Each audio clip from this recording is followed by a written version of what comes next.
بسم اللہ الرحمن الرحیم۔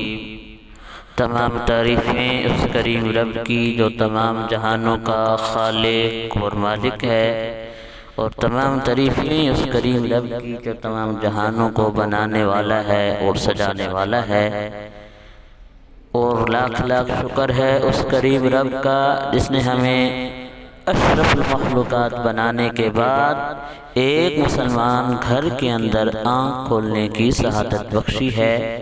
اور کروڑہ شکر ہے اس کریم رب کا کہ جس نے ہمیں اپنے پیارے حبیب علیہ السلام کی خیر والی امت نصیب فرمائی ہے، اور کروڑہ درود و سلام کریم آقا علیہ السلام کی ذات پر جن کے بارے میں قرآن پاک میں ارشاد ہے وَمَا أَرْسَلْنَاكَ إِلَّا رَحْمَةً لِلْعَالَمِينَ، اور کروڑہ درود و سلام آپ کی آل پاک پر اور آپ کے سارے اصحاب پر جن کے بارے میں قرآن پاک میں ارشاد ہے رضی اللہ عنہم ورضوا عنہ۔ السلام علیکم ورحمۃ اللہ وبرکاتہ۔ طبع آپ اسلام کے پیارے پیارے بھائیوں اور بہنوں، ہم امید کرتے ہیں کہ آپ حضرات خیریت کے ساتھ ہوں گے۔ اللہ پاک سے دعا ہے اللہ پاک آپ کو خیر و عافیت کے ساتھ رکھے، دونوں جہانوں کی خوشیاں عطا فرمائے۔ اللہ پاک اپنی ذات کے علاوہ آپ کو کسی کا محتاج نہ فرمائے، اور آپ کی ہر دعا کو، ہر التجا کو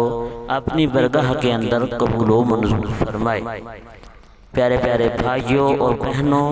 جس موضوع پہ آج ہم گفتگو کرنا چاہتے ہیں وہ ہے انعام کی رات اور عید والے دن عام معافی کا اعلان۔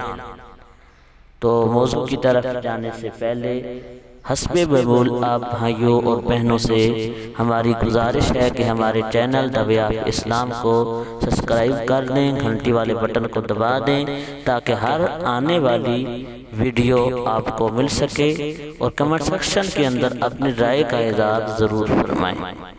پیارے پیارے بھائیوں اور بہنوں،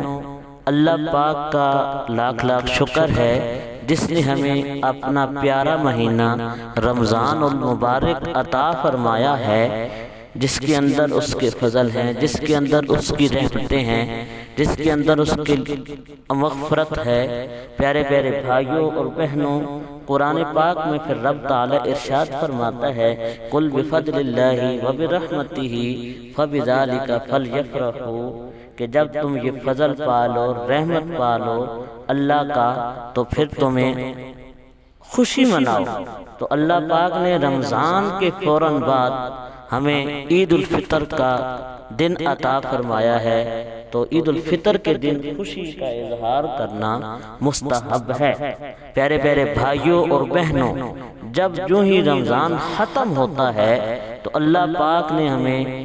عید کی ایک رات عطا فرمائی ہے، عید والی رات جسے لیلۃ الجائزہ کہا جاتا ہے، جسے انعام والی رات کہا جاتا ہے، کہ یعنی یہ انعام والی رات ہے۔ اس رات کو رب تعالی سے آپ جو کچھ مانگو گے رب تمہیں عطا کرے گا، اس لیے اسے انعام والی رات کا نام دیا گیا ہے۔ جب عید کی صبح ہوتی ہے تو اللہ تعالی اپنے معصوم فرشتوں کو تمام شہروں میں بھیجتا ہے۔ حدیث پاک کے اندر آتا ہے کہ حضرت سیدنا عبداللہ بن عباس رضی اللہ تعالی عنہ وہاں ایک روایت بیان کرتے ہیں کہ جب عید کی صبح ہوتی ہے تو اللہ تعالیٰ اپنے معصوم فرشتوں کو تمام شہروں میں بھیجتا ہے، چنانچہ وہ فرشتے زمین پر تشریف لا کر سب گلیوں اور راہوں کے سروں پر کھڑے ہو جاتے ہیں، اس طرح ندا دیتے ہیں کہ اے امت محمد صلی اللہ علیہ وآلہ وسلم، اس رب کریم عز و جل کی برگاہ کی طرف چلو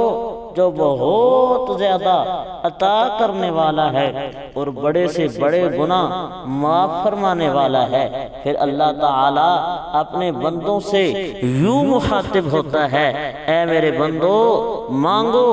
کیا مانگتے ہو؟ میری عزت و جلال کی قسم آج کے روز اس نماز عید کے اجتماع میں اپنی آخرت کے بارے میں جو کچھ سوال کرو گے وہ میں پورا کروں گا، اور جو کچھ دنیا کے بارے میں مانگو گے اس سے میں تمہاری بھلائی کی طرف نظر فرماؤں گا، یعنی اس معاملہ میں وہ کروں گا جس میں تمہاری بہتری ہو۔ میری عزت کی قسم، جب تک تم میرا لحاظ رکھو گے میں تمہاری خطاؤں پر پردہ پوشی فرماتا رہوں گا۔ میری عزت و جلال کی قسم، میں تمہیں حد سے بڑھنے والے مجرموں کے ساتھ رسوا نہ کروں گا۔ بس اپنے گھروں کی طرف مغفرت یافتہ لوٹ جاؤ، تم نے مجھے راضی کر دیا اور میں تم سے راضی ہو گیا۔ پیارے پیارے بھائیوں اور بہنوں، اللہ پاک ہم پہ اتنا فضل فرماتا ہے، اتنی رحمت کرتا ہے کہ جب ہم رمضان کے اندر ایک امتحان کے اندر رمضان میں پاس ہوتے ہیں، بھوک برداشت کرتے ہیں، اپنے نفسیات کو کنٹرول کرتے ہیں رب تعالیٰ اور اس کے رسول کی رضا کی خاطر، پھر رب تعالیٰ ہمیں مخاطب ہو کے فرماتا ہے عید والے دن کہ اے میرے بندو، تم اپنے گھروں کی طرف عید کی نماز پڑھ کے لوٹ جاؤ، اس حال میں لوٹو گے کہ میں تم سے راضی ہوں اور تم مجھ سے راضی ہو۔ اللہ پاک ہمارا حامی و ناصر ہو، آمین، بجاہ النبی صلی اللہ علیہ وآلہ وسلم۔